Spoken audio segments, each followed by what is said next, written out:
ద్వితీయోధ్యాయము సాంఖ్యయోగము శ్లోకం 11. అశోచ్యానన్వశోచస్త్వం ప్రజ్ఞావాదాశ్చ భాషసే గతాసు న గతాసూశ్చ నానుశోచంతి పండితాః. తెలుగు తాత్పర్యం. ఈ శ్లోకం నుండి శ్రీకృష్ణుని దివ్య ఉపదేశం నిజంగా ప్రారంభమవుతుంది. ఇది భగవద్గీతలో అత్యంత ముఖ్యమైన శ్లోకాలలో ఒకటి. శ్రీకృష్ణుడు అర్జునునితో ఇలా అంటున్నాడు: నీవు శోకించవలసిన అవసరం లేని వారి గురించి శోకిస్తున్నావు. అదే సమయంలో జ్ఞానుల వలె మాటలు మాట్లాడుతున్నావు. నిజమైన పండితులు జీవించి ఉన్న వారి గురించి, మరణించిన వారి గురించి శోకించరు.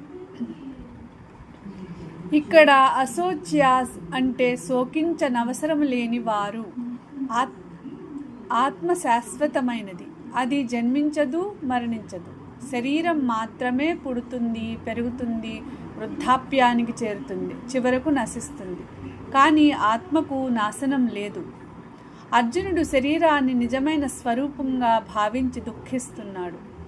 శ్రీకృష్ణుడు అతనికి నీవు శరీరాన్ని కాదు, ఆత్మను తెలుసుకో అని బోధించడం ప్రారంభిస్తున్నాడు. ఈ శ్లోకం మనకు నేర్పే గొప్ప సత్యం ఏమిటంటే, అజ్ఞానం వల్లే శోకం కలుగుతుంది, ఆత్మజ్ఞానం వల్ల శోకం తొలగిపోతుంది. हिंदी तात्पर्य. यह श्लोक भगवत गीता के वास्तविक उपदेश का आरंभ है.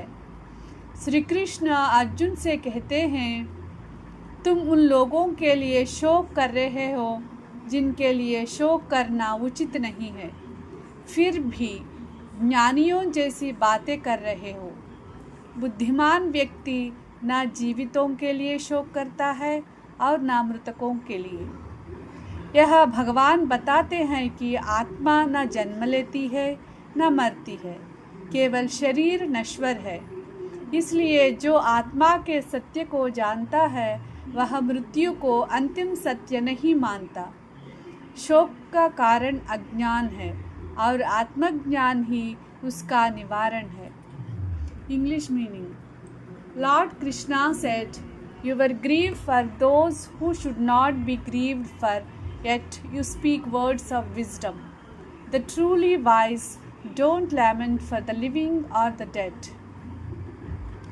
This verse marks the beginning of Krishna's spiritual teaching.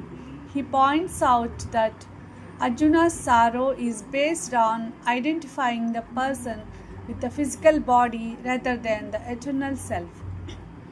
The wise understand that the soul, means Atma, is eternal, while the body is temporary. Therefore, they don't become overwhelmed by grief over death or birth. This verse introduces one of the central teachings of the Bhagavad Gita. Ignorance of our true nature leads to sorrow, while knowledge of the eternal self brings peace. The key lesson is, the body is temporary, but the soul is eternal. Knowledge of the self frees us from sorrow and fear of death. శరీరం నశ్వరమైనది, ఆత్మ శాశ్వతమైనది. ఆత్మజ్ఞానం కలిగిన వాడు శోకానికి అతీతుడవుతాడు. शरीर नश्वर है, आत्मा शाश्वत है. आत्मज्ञान प्राप्त करने वाला शोक से मुक्त हो जाता है. द्वितीयोध्यायము సాంఖ్యయోగము శ్లోకం 12. నత్వేవాహం జాతునాసం నత్వం నేమే జనాధిపాః నచైవ న భవిష్యామః సర్వే వయమతః పరం. తెలుగు తాత్పర్యము. ఈ శ్లోకంలో శ్రీకృష్ణుడు ఆత్మ యొక్క నిత్యతత్వాన్ని మొదటిసారిగా స్పష్టంగా బోధిస్తున్నాడు. శ్రీకృష్ణుడు అర్జునునితో ఇలా అంటాడు: నేను లేని కాలం ఎప్పుడూ లేదు, నీవు లేని కాలం కూడా లేదు, ఈ రాజులు లేని కాలం కూడా లేదు, అలాగే ఇక ముందు మనం లేకుండా పోయే సమయం కూడా ఎప్పటికీ రాదు. ఇక్కడ భగవంతుడు చెప్పదలుచుకున్నది ఏమిటంటే ఆత్మకు జన్మ లేదు, మరణమూ లేదు. శరీరాలు మారుతాయి, కానీ ఆత్మ ఎప్పటికీ నశించదు. గతంలోనూ ఉంది, ప్రస్తుతం ఉంది, భవిష్యత్తులో కూడా ఉంటుంది. అర్జునుడు తన బంధువుల శరీరాలను చూసి శోకిస్తున్నాడు. శ్రీకృష్ణుడు మాత్రం వారికి ఉన్న నిజమైన స్వరూపమైన ఆత్మను చూపిస్తున్నాడు. ఈ శ్లోకం ద్వారా మనకు తెలిసేది ఏమిటంటే, మనం ఈ శరీరం కాదు, మన అసలు స్వరూపం శాశ్వతమైన ఆత్మ. మరణం అనేది శరీరానికి మాత్రమే, ఆత్మకు కాదు.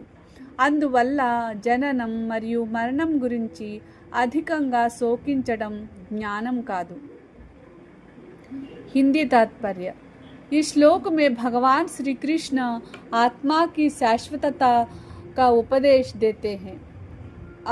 वे कहते हैं, ऐसा कभी नहीं था कि मैं नहीं था, तुम नहीं थे, या ये राजा नहीं थे, और ऐसा भी कभी नहीं होगा कि भविष्य में हम सब अस्तित्व में ना रहे। भगवान श्री कृष्ण स्पष्ट करते हैं कि आत्मा न जन्म लेती है और न मरती है। शरीर बदलता है, लेकिन आत्मा सदा विद्यमान रहती है। इसलिए मृत्यु केवल शरीर का परिवर्तन है, आत्मा का अंत नहीं। English meaning. Lord Krishna said, never was there a time when I did not exist, nor you, nor all these kings, nor will there ever be a time in the future when any of us shall cease to exist. In this verse, Krishna teaches the eternal nature of the soul.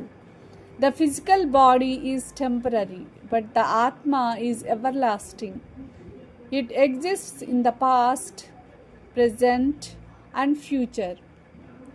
Death is not the end of existence. It is only the end of one bodily form. The soul continues its journey. This verse encourages us to see beyond the temporary body and recognize our true and eternal identity.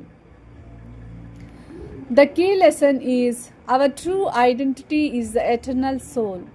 Bodies change, but the soul exists forever. మన అసలు స్వరూపం శాశ్వతమైన ఆత్మ. శరీరాలు మారుతాయి, కానీ ఆత్మ ఎప్పటికీ నశించదు. हमारा वास्तविक स्वरूप शाश्वत आत्मा है। शरीर बदलता है, आत्मा कभी नष्ट नहीं होती. ఈ శ్లోకం నుండి శ్రీకృష్ణుడు ఆత్మతత్వాన్ని వరుసగా వివరిస్తున్నాడు. తదుపరి శ్లోకం అనగా 13వ శ్లోకంలో శరీరంలోని బాల్యం, యవ్వనం, వృద్ధాప్యం మరియు మరణానంతర దేహాంతర ప్రాప్తి గురించి అద్భుతమైన ఉపదేశం చేస్తాడు.